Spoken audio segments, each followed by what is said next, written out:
அந்த கேட் திறந்து அங்க போலாமா? அந்த ரேம்புக்கு போலாமா? Please please please.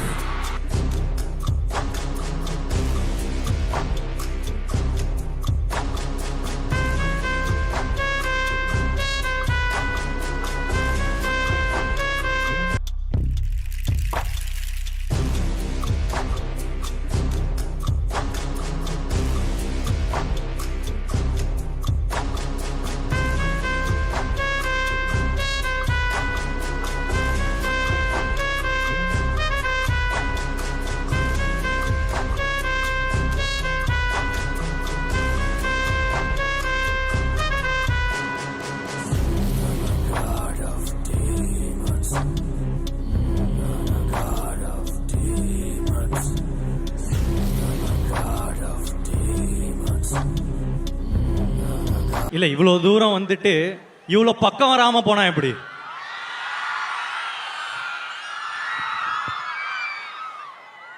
ரொம்ப தூரமா இருந்துச்சு. முதல்ல உங்கள ஒருத்தனை இங்க நிக்க வச்ச உங்களுக்கு நன்றி. டைரக்டா மேட்டருக்கு வரேன். அதுக்கு ஒரு குட்டி ஃபிளாஷ்பேக் இருக்கு. நான் வந்து உங்களை மாதிரி காலேஜ் படிச்சுட்டு இருக்கும் போது எனக்கு ஒரு எக்ஸ் கேர்ள் ஃப்ரெண்ட் இருந்தா. அவன் என்னன்னா பெங்களூர்ல இருந்தா. ஸோ நான் ஒரு நாள் பெங்களூருக்கு போய் நானும் அவளும் படம் பார்த்தோம். என்ன படம்? நானும் ரவுடிதானோட ஃபர்ஸ்ட் டே ஃபர்ஸ்ட் ஷோ பார்த்துட்டு நாங்கள் பயங்கரமாக என்ஜாய் பண்ணோம். அன்னிலிருந்து என்னோட காலேஜில் வந்து என்னை யாருன்னா வந்து கேட்டாங்கன்னா உங்களுக்கு பிடிச்ச டைரக்டர் யாரு அப்படின்னு கேட்டால் நான் வந்து அதில் விக்னேஷ் சிவன் சார் பேரும் சொல்லுவேன். ஸோ எனக்கு ரொம்ப பிடிச்ச டைரக்டர் யாரு அப்படின்னு கேட்டால் அன்றைக்கி எப்போவுமே நான் வந்து விக்கி ப்ரோ பேரும் வந்து சேர்த்து தான் சொல்லுவேன். அந்த மாதிரி ஒரு டைரக்டர் தான் எனக்கு. இப்போ எனக்கு லவ் டுடே முடிச்சிட்ட பிறகு எனக்கு ஒரு விக்கி சார்கிட்டேருந்து ஒரு கால் வந்துச்சு. ப்ரோ ஒரு கதை இருக்கு கேட்குறீங்களா அப்படின்னு சொன்னார். என்ன வாழ்க்கடா அப்படின்னு இருந்துச்சு. ஏன்னா நான் நினச்சி பார்த்ததில்லை. நான் போய் கட் அடிச்சுட்டு ஒரு படம் பார்த்த டைரக்டரோட இப்போ நான் ஒர்க் பண்ணுவேன். அதுவும் எனக்கு ரொம்ப பிடிச்ச டைரக்டர். அவர் கதை சொல்கிறாரு. அவர் என்ன சொல்கிறாரு, படம் வந்து 2040 நடக்குது ப்ரோ அப்படின்னு சொன்னார். எனக்கு ஃப்யூச்சரில் ஒரு படம் பண்ணணுன்னு ரொம்ப ஆசை. நான் டேரக்டராக இருக்கும் போதே ஃப்யூச்சரில் ஒரு படம் பண்ணணும் அப்படின்றதே என்னோட ஆசையாக இருந்துட்டு இருந்துச்சு. அதுக்கெல்லாம் கதையெல்லாம் பண்ணிட்டு இருந்தேன். அப்போது இது திருப்பி ஃப்யூச்சர் அப்படின்னு சொன்ன உடனே, ஏன்னா இந்தியாவில் ரொம்ப கம்மி ஃப்யூச்சரில் பேஸ் பண்ணி படம் வர்றது. சொன்ன உடனே எனக்கு வந்து வா சூப்பர், என்ன வாழ்க்கடா அப்படின்னு இன்னொரு தடவை இருந்துச்சு. அப்போ கதை நரேஷனில் சொல்கிறாரு, இங்கே எனக்கு என்ன யாரும் இல்லையே பாட்டு வருது ப்ரோ அப்படின்னாரு. என்ன வாழ்க்கடா அப்படின்னு மூணாவது தடவை ஆகுது. ஏன்னா அந்த பாட்டு திரும்ப நான் அந்த சொன்னல அதே காதலி, அந்த காதலிக்காக நான் வந்து பாடின பாட்டு ப்ரோ அது. அதாவது நம்ம சிங்கிங் ஸ்கில்ஸை வந்து வெளியே காட்டுவோம்ல, அந்த மாதிரி வந்து காமிச்சு அவளை இம்ப்ரெஸ் பண்ணுற. அவளும் இம்ப்ரெஸ் ஆனால் நான் இப்போ பாடினேன்னா நீங்கள் கண்டிப்பாக இம்ப்ரெஸ் ஆக மாட்டீங்க. ஸோ அந்த பாட்டுக்கு திருப்பி நம்ம ஹீரோவா அப்படின்னு நினைக்கும் போது அங்கேயே நான் இந்த படம் பண்ணணும் அப்படின்னு வந்து முடிவு பண்ணிட்டேன். இருந்தாலும் சரி ஓகே ஃபுல்லாக கேட்குற மாதிரி நடிச்சிருவோம் அப்படின்னு சொல்லிட்டு அவர் சொல்கிற வரைக்கும் சொன்னார்.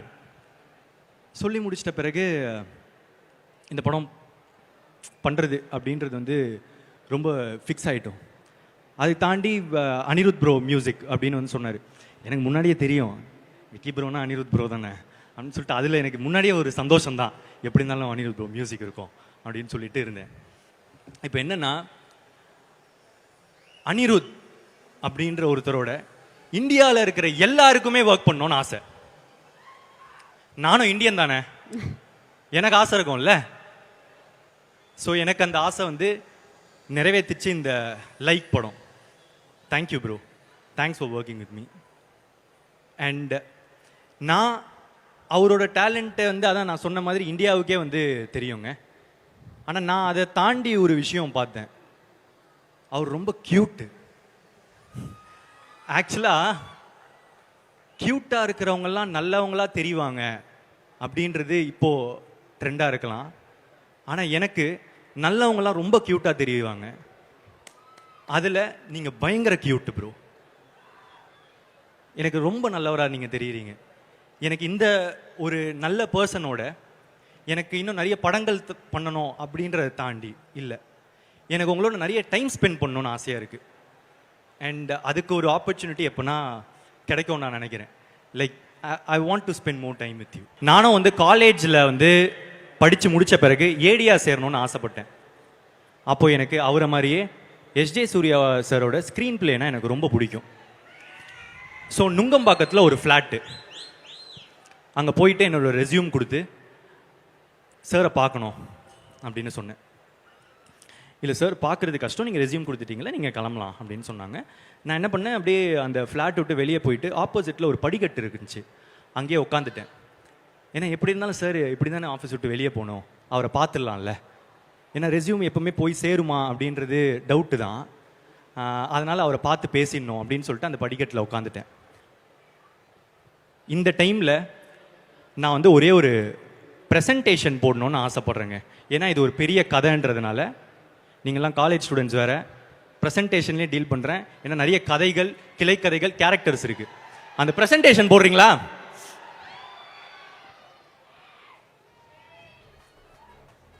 இப்போ அடுத்த ஸ்லைடுக்கு போங்க. இவர் உங்களுக்கு இப்போ இருக்கிற காலேஜ் பசங்களுக்கு தெரியுது கொஞ்சம் கஷ்டம், ஆனால் நான் ஸ்கூல் படிக்கும் போது இவர் ரொம்ப ஃபேமஸ். ஜோ அப்படின்ற ஒரு கேரக்டர் கனா காணும் காலங்கள் சீரியலில் பண்ணியிருந்தாங்க. எனக்கு இவர் ரொம்ப பிடிக்கும், யுத்தன் பாலாஜி. இவர் வந்து அந்த ஆஃபீஸ்க்கு போகிறாரு. இவர் போன உடனே எச் ஏ சூர்யா சாரும் போய் டைனிங் டேபிளில் உட்காடுறாங்க. அவங்க 2 பேரும் சாப்பிட்றாங்க. இப்போ அவங்க சாப்பிடும் போது அவங்க டைனிங் டேபிளுக்கு வந்ததுனால அவங்களுக்கு வாசல் தெரியும். இப்போது நான் அதனால் போய் வாசல் பக்கத்தில் நிற்கிறேன். நம்ம முகம் பார்த்து நம்மளை கூப்பிட மாட்டாங்களா அப்படின்னு சொல்லிட்டு அங்கே நிற்கிறேன். அப்போது சாரும் பார்த்தாரு. சாரை பார்த்துட்டு யார் அந்த பையன் அப்படின்னு கேட்டாங்க. சார் அவங்க ஏடியா சேர வந்தாங்களாம், நான் போக சொன்னேன், போக மாட்டேங்கிறாங்க, நான் திரும்ப போய் சொல்கிறேன். இல்லை வர சொல்லுங்கள் அப்படின்னு சொன்னார். நான் உள்ளே போனேன். உள்ளே போயிட்டு என்னப்பா அப்படின்னு கேட்டேன். இல்லை சார் உங்ககிட்ட ஏடியா சேரணும் சார் அப்படின்னு. அதை ரெஸ்யூம் கொடுத்துட்டிங்களே, கிளம்பலாம் அப்படின்னு சொன்ன உடனே எனக்கு அப்போ ஆக்சுவலாக கார்த்திக் சுப்ராஜ் சார் ஓட ஒரு படம் பண்ணுறாரு, இறைவி அப்படின்னு ஒரு படம் பண்ணிட்டு இருக்காரு. அதில் அவர் இன்டர்வியூஸ்லாம் வந்து கார்த்திக் சுப்ராஜ் சார் பற்றி ரொம்ப நல்லா அபிப்பிராயம் வச்சு பேசுகிறாருன்னு தெரிஞ்சுது. அதே டைமில் தான் கார்த்திக் சுப்ராஜ் சார் என்ன பண்ணுறாரு, அவியல் அப்படின்னு எல்லா ஷார்ட் ஃபிலிம்ஸையும் சேர்த்து ஒரு ஃபீச்சர் ஃபில்மாக வந்து வெளியே விடுறாரு. அதில் ஒன் ஆஃப் த ஷார்ட் ஃபிலிம்ஸாக என்னோட ஃபர்ஸ்ட் ஷார்ட் ஃபிலிம் வந்து செலக்ட் ஆகிட்டு இருந்துச்சு. என்னப்பா ஐ லவ் யூ. ஸோ அதில் ஒன் ஆஃப் த ஷார்ட் ஃபிலிம்ஸாக எனக்கு செலக்ட் ஆகிடுச்சு. அப்போ நான் என்ன சொல்கிறேன், சார் என்னோட ஷார்ட் ஃபிலிம் வந்து கார்த்திக் சுப்ராஜ் சாரோட அவியலில் வந்து தேட்டருக்கு எடுத்து செலக்ட் பண்ணியிருக்காங்க சார் சொன்னோடனே, டேரக்டரா நீங்கள் வாங்க உட்காருங்க அப்படின்னாரு. ஐயோ நம்ம ஷார்ட் ஃபிலிம் டேரக்டர் இவர் ஏதாவது தப்பாக புரிஞ்சுக்கிட்டாரா அப்படின்னு நினச்சேன். இப்போல்லாம் பழகிட்ட பிறகு தான் தெரியும், அவருக்கு ஒரு ஷார்ட் ஃபிலிம் டேரக்டர் ரொம்ப மரியாதை தான் கொடுத்து பேசுவாங்க. டேரக்டர்னாலே அவருக்கு ரொம்ப ரெஸ்பெக்ட். ஸோ கூப்பிட்டு உட்கார வச்சார். உட்கார வச்சு எனக்கு கேள்விகள் கேட்க ஆரம்பித்தார். உனக்கு என்னப்பா தெரியும் அப்படின்னு கேட்டார். நம்ம எல்லாம் தெரிஞ்ச மாதிரி நடிப்போமே, இருந்தாலும் அவர் கேட்க ஆரம்பித்தார். தமிழ் டைப்பிங் தெரியுமா அப்படின்னு கேட்டார். இல்லை சார் தெரியாது சார். புக்ஸ் படிப்பீங்களா? இல்லை சார் தெரியாது சார், படித்ததில்லை. ஃபாரின் ஃபிலிம்ஸ் பார்ப்பீங்களா? பார்ப்பேன் சார். எதாவது படம் சொல்லுங்கள். ஓல்ட் பாய், அது எல்லாரும் பார்த்துருப்பாங்க, அது பழைய படம். இப்போ வந்த படம் ஏதாவது சொல்லுங்கள். ஸ்லீப்லெஸ் நைட் சார், அது கமல் சார் இப்போ ரீமேக் பண்ணிட்டு இருக்காரு, அதனால நீங்கள் பார்த்துருப்பீங்க. வேறு ஏதாவது படம் சொல்லுங்கள். இதுக்கு மேலே இவர்கிட்ட போய் சொல்ல முடியாதுன்னு தெரிஞ்சிருச்சு. உண்மையாக தான் சொல்லி ஆகணும், சரண்டர் ஆகணும்.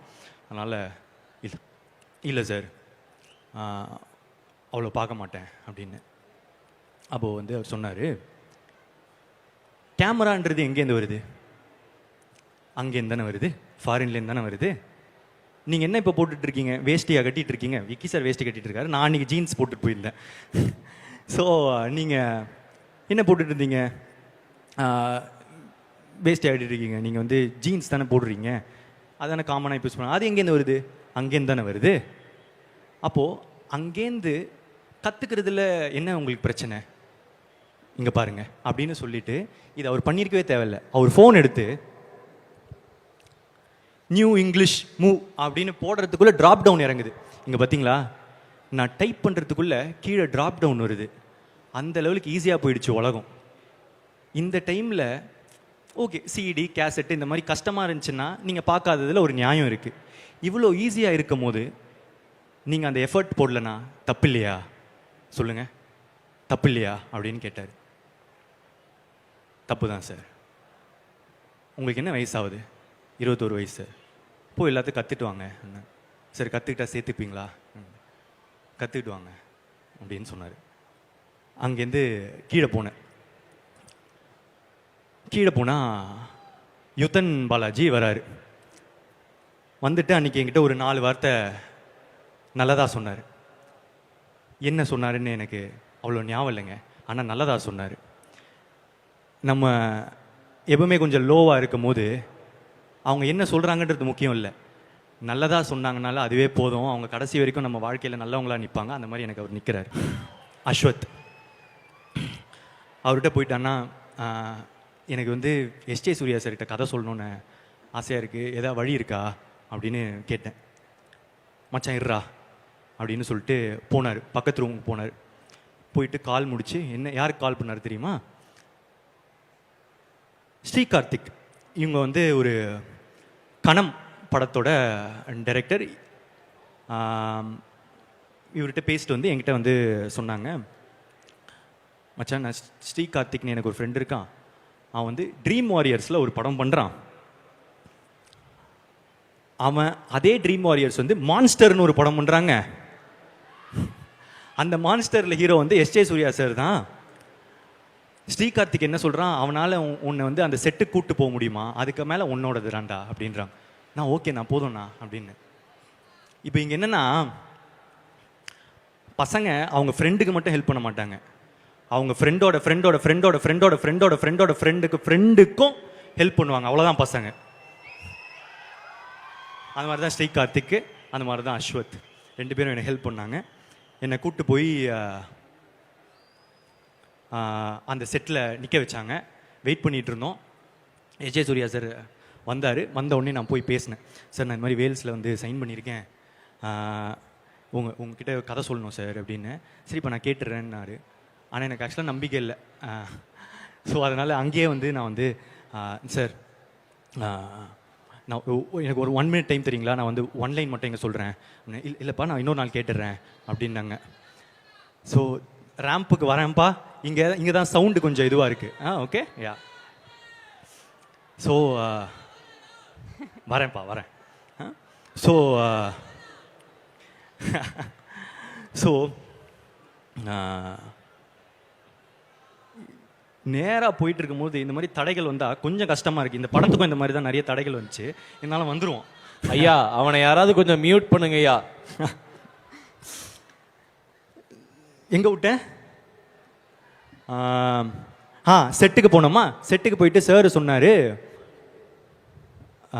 நான் உங்கள் கதை கேட்குறேன்ப்பா அப்படின்னாரு. நான் வந்து சார் ஒரே ஒரு நிமிஷம் சார், நான் வந்து 1 line மட்டும் சொல்லிடுறேன். இல்லைப்பா நான் கேட்குறேன் சார். சார் ஒரு நிமிஷம் சார், நான் 1 line மட்டும் சொல்லிடுறேன் சார். சொல்லும் போது இங்கே பின்னாடி அஸ்வத்துக்கும் ஸ்ரீகார்த்திக்கும் ஒரே ஒரு மாதிரி ஆகுது, என்னடா அவனை கூப்பிட்டு வந்து ஒரு மாதிரி பண்ணிகிட்டு இருக்கான்னு.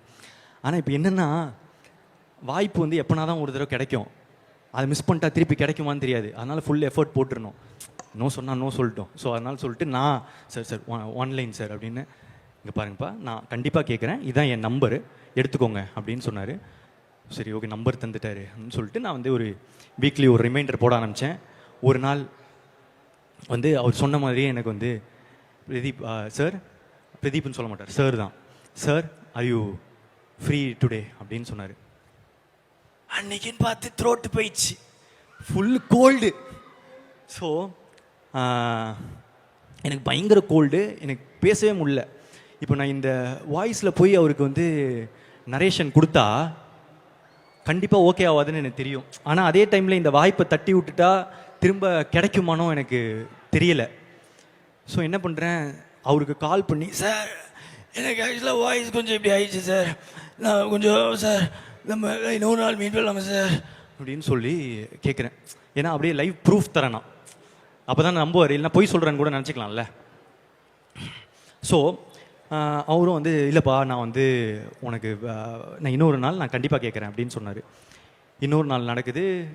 அவர் சொன்ன மாதிரியே வந்து are you feeling better today அப்படின்னு சொல்லிட்டு 1 வீக் கழித்து, என் கேர்ள் ஃப்ரெண்ட் கூட அப்போ அப்படி கேட்டதில்லை, அவர் கேட்டார். கேட்டுட்டு சார் ஓகே சார் நான் வந்துடுறேன் அப்படின்னு சொல்லிட்டு பார்க்கயாட் ஹோட்டலுக்கு கூப்பிட்டாரு. அந்த அப்போ தான் நான் வந்து ஃபஸ்ட் டைம் ஒரு 5 ஸ்டார் ஹோட்டலுக்குள்ளே போகிறேன். அந்த கிரெடிட்ஸ் வந்து ஃபுல்லாக எஸ்.ஜே. சூர்யா சாருக்கு தான். பா பயங்கரமாக இருக்குல்ல அப்படின்னு சொல்லிட்டு பார்க்கயாட் ஹோட்டலுக்குள்ளே போயிட்டு இந்த ரெஸ்டாரண்ட்டில் கதை சொல்லுன்னு சொன்னாங்க.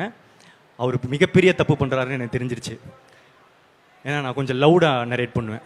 நான் வந்து ஆரம்பிச்சு சார் ஓப்பன் பண்ணா அப்படின்னு சொல்லி ஓப்பன் பண்ண இந்த ரெஸ்டாரண்ட்காரங்கெல்லாம் வந்துட்டு சார் கொஞ்சம் கம்மியாக பேசுங்க அப்படின்னா எஸ்.ஜே. சூர்யா சாரே கொஞ்சம் கூச்சப்பட வச்சுட்டேன். சார் கொஞ்சம் சார் ப்ளீஸ் சார் என்ன சார் ஓகே சார் கம்மியாக பேசுகிறேன் சார். சார் அதுக்கப்புறம் என்ன நடந்துச்சுனா சார் அப்படின்னா சொல்லிவிட்டு அப்படியே அந்த கதை போயிட்டு அந்த கதை முடித்த உடனே சார் சொன்னார், ஒரு 4 பாயிண்ட்டு தேவை இந்த படத்துக்கு, அது கொஞ்சம் கம்மியாக இருக்குன்னு, நல்லா இருக்குது, ஒரு 4 பாயிண்ட் தேவை அப்படின்னு சொன்னார். சொல்லிவிட்டு நீங்கள் நல்லா நரேட் பண்ணுறீங்க, ஆக்சுவலாக நீங்கள் நல்லா நடிக்கிறீங்க, நான் கவனித்தேன் அப்படின்னு சொன்னார். உங்களுக்கு ஒரு பிரைட் ஃப்யூச்சர் இருக்குது அப்படின்னு சொல்லிட்டு போனார். இப்போ நான் அன்றைக்கி ஃபேஸ் பண்ணது ரிஜெக்ஷன் தான். ஆனால் எனக்கு பிடிச்ச ஒருத்தர் என்னை பற்றி என் மேலே நம்பிக்கையாக ஒன்று சொன்னார்ல, நான் நல்லா வந்துடுவேன்னு. அடுத்த 1.5 வருஷத்துக்கு நான் எப்போ லோ ஆனாலும் நான் அதை மட்டும்தான் யோசிப்பேன். எஸ்.ஜே. சூர்யா சார் எனக்கு பிடிச்ச ஒரே ஒருத்தர் வந்து சொல்லிட்டாரு நான் நல்லா வந்துடுவேன்னு. இல்லை நான் கண்டிப்பாக நல்லா வந்துடுவேன் அப்படின்னு சொல்லிட்டு என்னையே நான் ஃபியூவலாக எடுத்துக்கிட்டு மோட்டிவேட் பண்ணிக்க ஆரம்பித்தேன். அவரும் நானும் இப்போ சேர்ந்து ஒரு படம் பண்ணுறோம் அப்படின்னு நினைக்கும் போது என்ன வாழ்க்கடா அப்படின்னு எனக்கு வந்து திரும்ப ஒரு ஃபீலிங். இந்த டைமில் என்னென்னா, இந்த பறவைங்க இருக்குல்ல, இந்த பறவைங்கள்லாம் பறக்கும் போது விதைகளை வந்து அப்படியே தெரியாமல் தூவி விட்டு போயிடுமா. அதனால் ஒரு பெரிய காடே உருவாகும். ஆனால் அந்த பறவைக்கு தெரியாது அதனால தான் அந்த காடு உருவாச்சுன்னு. அந்த மாதிரி நிறைய மனிதர்கள் அவங்களுக்கே தெரியாமல் அவங்க பண்ணுற சின்ன சின்ன விஷயத்தினால மற்ற மனுஷங்க வாழ்க்கையில் பெரிய பெரிய மாற்றங்களை உண்டாக்குறாங்க. அந்த மாதிரி என் வாழ்க்கையில் மாற்றங்களை உண்டாக்குன மனுஷங்க இவங்கெல்லாம் இந்த எஸ்.ஜே. சூர்யா சார் கதையில் இவங்களும் ஒரு பார்ட். அதில் எஸ்.ஜே. சூர்யா சாருக்கு ஒரு மிகப்பெரிய பங்களிப்பு இருக்கு. சார் இந்த டைமில் இருப்பாருன்னு நினச்சேன். ஏன்னா அவருக்கே இந்த கதைலாம் கண்டிப்பாக ஞாபகம் இருக்காது. ஒரு நார்மலான பையனை இவ்வளோ ஸ்வீட்டாக அவர் டீல் பண்ணி அன்றைக்கி அமைச்சிருக்கணும்னு தேவையில்லை. ஆனால் அன்றைக்கி அவர் ஸ்வீட்டாக பண்ணதுனால தான் எனக்கு அது ரொம்ப பாசிட்டிவாக இருந்துச்சு. ஸோ அந்த நடிப்பறக்கனுக்கு அவ்வளோ பேஷனேட்டாக ஒரு நடிப்பு ஆக்டிங் தான் சார், இதுதான் சார்னு நான் அவ்வளோ பார்த்ததில்லைங்க. அதுக்காக அவரோட எல்லா ஆசைகளும் அவருக்கு நிறைவேறணும்னு நான் கடவுளை பிரார்த்திக்கிறேன்.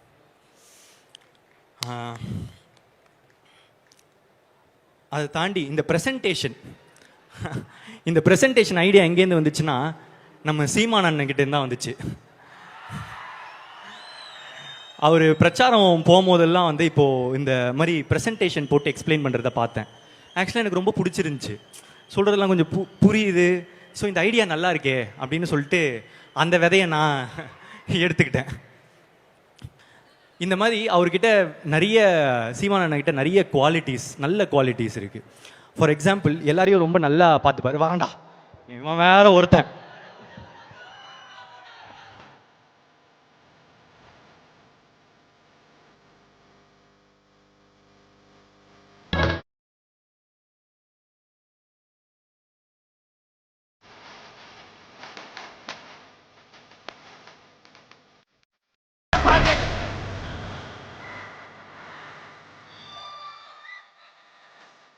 என்னடா? ஆ, இந்த கண்ணாடி நான் போடணுமா? தூக்கி போடு.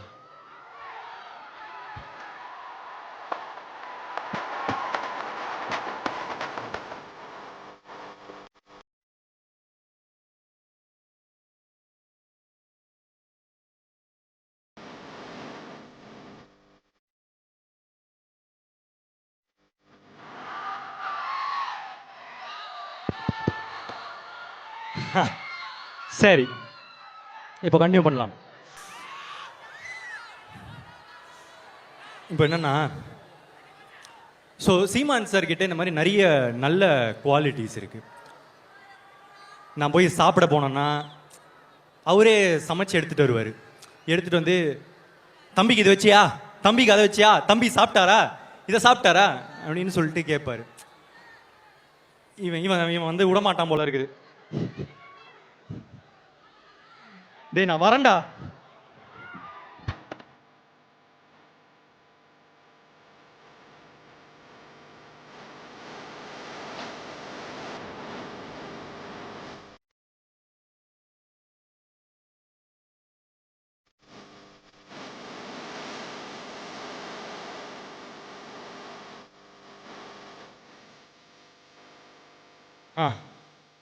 ப்ளீஸ்டா கொஞ்சம் கோஆப்ரேட் பண்ணு. ஸோ ஸோ சீமான் சார் கிட்ட இந்த மாதிரி நல்ல குவாலிட்டிஸ் இருக்கு. மற்றவங்களை நல்லா பார்த்துக்கிறது.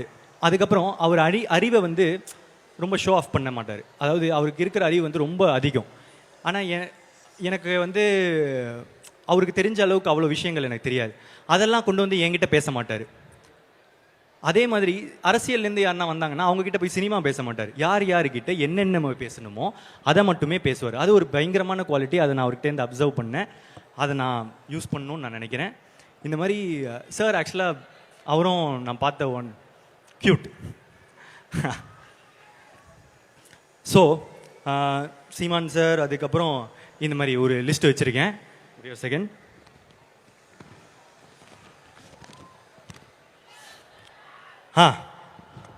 கிருத்தி ஷெட்டி. கிருத்தி ஷெட்டி வந்து ஒரு லாங்குவேஜ் பேசுறது ரொம்ப கஷ்டங்க. மற்ற மொழி, இவன் நான் ஹைதராபாத்லாம் போகிறேன், தெலுங்கில் பேசணுன்னா ரொம்ப கஷ்டமாக இருக்குது.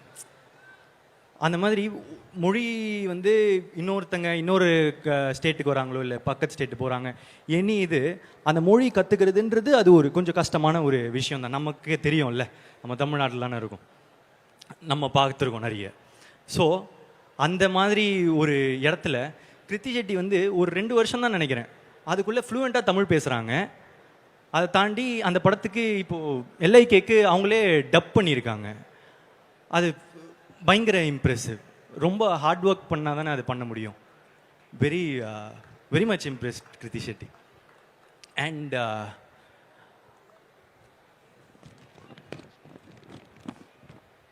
யோகி பாபு சார்.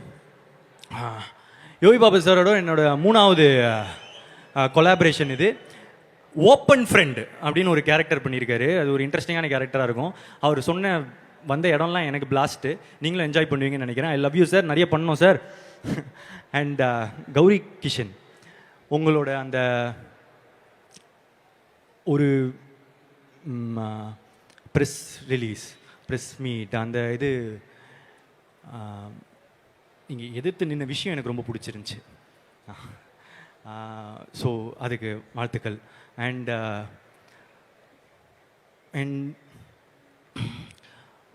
ரொம்ப நல்லா நடிக்கிறீங்க. இதை தாண்டி Malavika ma'am, Anandraj sir, VTV Ganesh sir, Sara sir, Sunil Reddy sir, Rangaraj Pandey sir, Prashanth Rangaswamy bro, Abhishek Raja brother,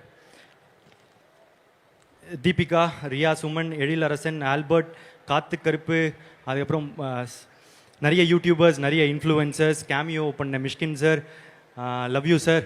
அதுக்கப்புறம் நான் ஷார்ட் ஃபிலிம் நடித்த அமிர்தா ஐயர், திரும்ப அவங்களோட நடித்த ரொம்ப சந்தோஷம். என்னோட ஸ்டைலிஸ்ட் பிரவீன் ராஜா, ஜெயக்குமார், ஃபியூச்சர் படத்துக்கு ரொம்ப important. And Peter Hein sir, thanks sir என்னை உரிச்சதுக்கு.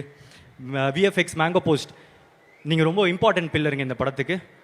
ஐ think thank you so much. And dance masters, Baba Bhaskar sir, Sandy master, Johnny master, Sathish master, Suren master, Anusha master, Sakthivel master, thank you. And என்னோட team Ramesh, Prashanth, Akshi, Pavithra, MS, Sekar, thank you so much. அதுக்கப்புறம் என்னோட producers Lalith sir, Nayanthara ma'am, Vicky bro. இந்த படத்துக்கு production ஆக்சுவலாக கஷ்டங்க. ஏன்னா ஃப்யூச்சர்ன்றதுனால நிறைய செலவு இருக்கும். என்னோட ப்ரொடியூசர்ஸோட எஃபர்ட் இல்லைன்னா ரொம்ப கஷ்டம். நிறைய கோத்ரூ பண்ணியிருக்காங்க இந்த படத்துக்காக. ஏன்னா இந்த 3 இயர்ஸாக மார்க்கெட் ஷிஃப்ட்டு அது இதுன்னு ஒரு whole journey industry has win through. And இது இப்போது வந்திருக்குன்னா கண்டிப்பாக thank you so much to my producers. அதை தாண்டி இப்போது லைக் பற்றி நான் ஒன்று சொல்லணும்னு நினச்சேன். ஆக்சுவலாக அந்த நேற்று தெலுங்கு ப்ரெஸ் ரிலீஸில் ஏஐ யூஸ் பண்ணி ஒன்று பண்ணேன். அதுவும் பண்ணலான்னு பார்த்தா எனக்கு கொஞ்சம் இன்டர்நெட் கொஞ்சம் கம்மியாக இருக்குது. ஸோ டேரெக்டாக சொல்லிடுறேன். ஏன்னா யூஸ்வலாக எனக்கு வந்து இந்த ஜென்சிக்கு அட்ராக்ட் பண்ணுற மாதிரி படம் பண்ணுறீங்க அந்த மாதிரி சொல்லுவாங்க. நான் எப்போவுமே யோசிப்பேன், நான் எல்லா விதமான தரப்பான மக்களுக்கு ஏற்ற மாதிரி படங்கள் தானே அப்படின்னு யோசிப்பேன். ஆனால் ஆக்சுவலாக இந்த படம் இந்த ஏஐ பேஸ் பண்ணி இந்த மாதிரி டெக்னாலஜி ஃப்யூச்சர் அப்படின்றதுனால இன்னும் ஜென்சிக்கும் ஜென் ஆல்ஃபாவுக்கும் இன்னும் கொஞ்சம் பிடிச்ச மாதிரி படமாக இருக்க வாய்ப்பு இருக்குது. அண்ட் இது ஏஐ இப்போ நம்ம எல்லாத்துக்கும் ChatGPT யூஸ் பண்ணுறோம்ல, அதை சொல்கிறது தான் இப்போ நம்புகிறோம். ஸோ 2040 இது நடந்தால் எப்படி இருக்கும் அப்படின்றது தான். ஸோ இது என்னடா கொஞ்சம் ஃபார்வர்டாக இருக்கே, நமக்கு புரியுமா அப்படின்ற ஏரியா இருந்துச்சுன்னா இதோட ட்ரீட்மெண்ட் வந்து நல்லா கமர்ஷியலான விக்கி ப்ரோ ஸ்டைலில் இருக்கிற ஒரு படம். அவர் படத்தில் என்ன இருக்கும்? லவ் இருக்கும், காமெடி இருக்கும், சாங்ஸ் இருக்கும். அவங்க combination Anirudh bro and Vicky bro songs இருக்கும். அது எல்லாமே இந்த படத்தில் இருக்குது. இந்த படத்தில் நானும் இருக்கேன் அவர் ஸ்டைலில். I have acted in it. எனக்கு இந்த படம் ஒரு புது முயற்சி, ஒரு புது கதை. உங்களுக்கு எல்லாருக்கும் பிடிக்கும்னு நான் நம்புகிறேன். Thank you so much. இதை தாண்டி லாஸ்ட்டாக ஒரே ஒரு விஷயம். எப்பவுமே நான் என்னோடய ஃபேன்ஸ் அப்படின்னு சொல்கிறதுக்கு வந்து கொஞ்சம் கூச்சப்படுவேன். ஏன்னா என்னடா உனக்கு அதுக்குள்ளே ஃபேன்ஸா அப்படின்லாம் வந்து எதாவது சொல்லுவாங்க அப்படின்றதுக்கு. ஆனால் இப்போ நான் போகிற இடம்லாம் அவங்க எனக்காக பண்ணுறதை வந்து காட்டுறதும், அவங்க எனக்காக பண்ணுறதை நான் பார்க்குறதும், அவங்க இன்டர்நெட்டில் எனக்காக சப்போர்ட் பண்ணுறதும், இதெல்லாம் பார்த்துட்டு அவங்க பேரை சொல்ல நான் ஏன் கூச்சப்படணும்னு தோணுச்சு. ஸோ இப்போ சொல்கிறேன், என்னோட ஃபேன்ஸ்